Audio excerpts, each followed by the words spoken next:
You may know Shirley Chisholm as the first Black woman to make a serious bid for the U.S. presidency in 1972, and this is the memoir about her campaign. Not only is this book invaluable for learning about Shirley herself, but I also think it holds insight into our present moment. You see, there's a lot of similarities between 1972 and right now.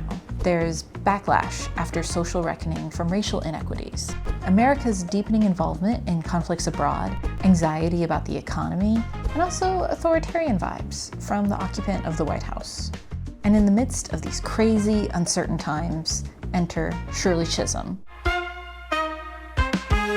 She is unlike anyone else on the political scene at the moment, the first Black woman in Congress who is energetic and magnetic, and people look up to her for her leadership. Take, for example, this one time when she spoke at a college in the South. She wrote about how one young man asked her why she didn't run for the presidency. "You don't know what you're asking me to do," she replied. "Whatever my ability to handle the job, regardless of your belief in me, I am Black and I am a woman." "Well," he demanded, "when are we going to break this tradition?"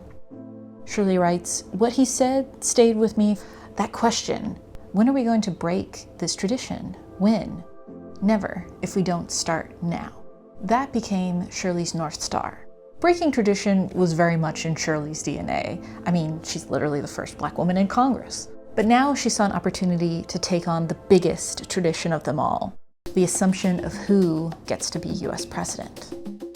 She might not have looked like any president that came before, but the election of 1972, with all the larger cultural uncertainty in America, Shirley saw a moment that seemed to demand change. The time to break tradition was now.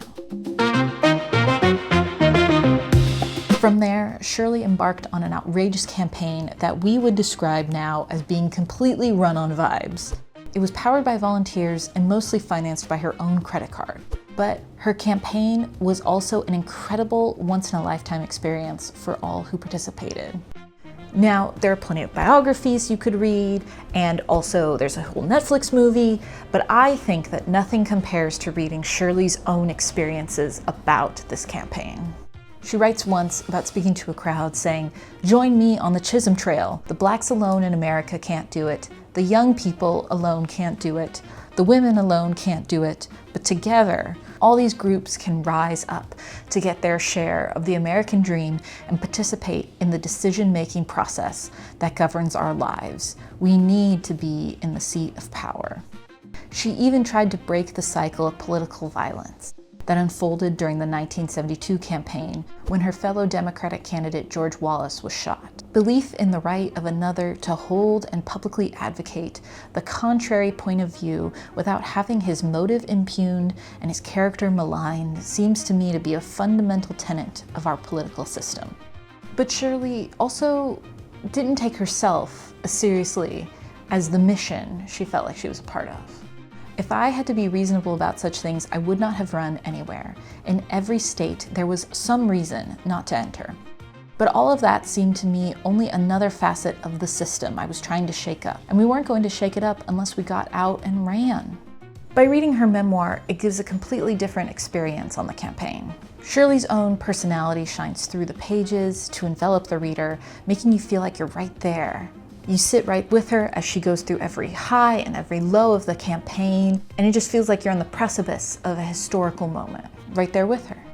Ultimately, Shirley lost the Democratic nomination though, and Richard Nixon would go on to beat the Democratic candidate and win a second term. And we find ourselves in a similar place that Shirley felt after her campaign was done. What should we do when authoritarians win? Why should we care when hope seems shattered? How can we ever hope to break the highest glass ceiling? Shirley's answers are pretty simple. You can't move forward unless you try. You can't break tradition by continuing on the same way. And you cannot change the future unless you work to create the future that you want to see. Shirley writes at the end of her book, "I will not be running for the president again, but in a broad sense, my campaign will continue. In fact, it is just beginning."